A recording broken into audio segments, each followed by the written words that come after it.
A thought-provoking address delivered by lecturer Dr. Adrian Augier was the highlight as the University of the West Indies Open Campus honored former resident tutor of the University Centre in St. Lucia, Patricia Charles, through a memorial lecture. Forthright and definitive, sometimes obliviously so, she was always driven by the very prospect of development. And it was to the furtherance of that cause she lent her expansive wisdom and energies. I shall always be grateful for the breadth she brought to my life.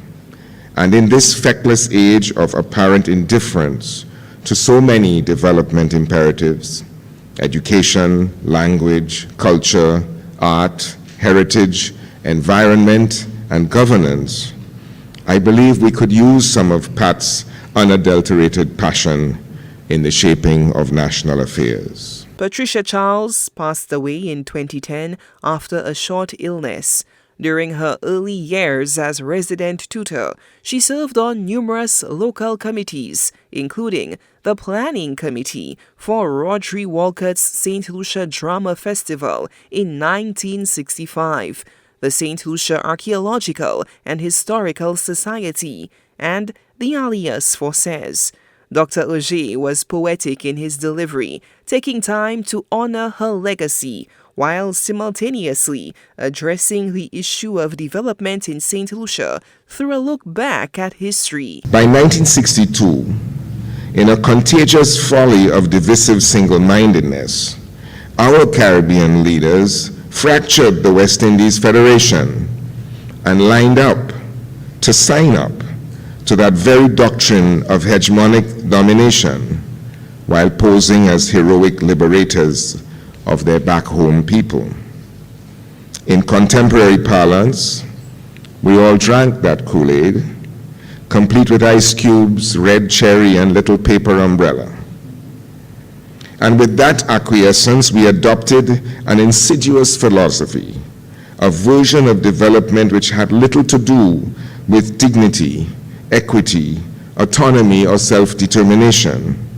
We bought into the dominant world order in the role of satellite states, nuzzling the armpit of America. Dr. Augier's walk down the political memory lane of the Caribbean kept audience members enthralled. Meanwhile, St. Lucia, in high-stress mode, is racing to independence, now slated for February 1979. But Premier Compton is losing his 30-year grip, and George, Josie, and Louise are co-starring in what should be Compton's Oscar-winning movie. Grenada overthrows its despot, Gary, in March 1979. By June that same year, Compton loses the St. Lucia election, 5 seats to 12. Meanwhile, St. Vincent is struggling to finish last under Premier Milton Cato. In October 79, they are due to become independent. Compton's cousin, James Mitchell, is waiting for a divided house to make him king. And confessed socialist Ralph Gonsalves is waiting behind him in the wings. It won't be long now, and despite many close calls, Ralph survives as monarch of St. Vincent.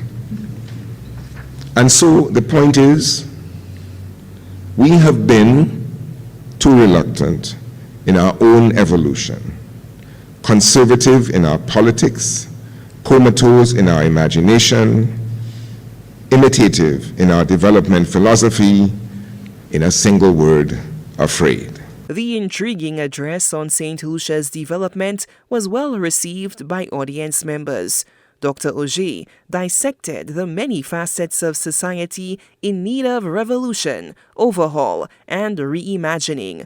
The full hour-plus address can be found on the UWI-AA SLU YouTube page. 2024 marks the 10th anniversary of the Patricia Charles Memorial Lecture.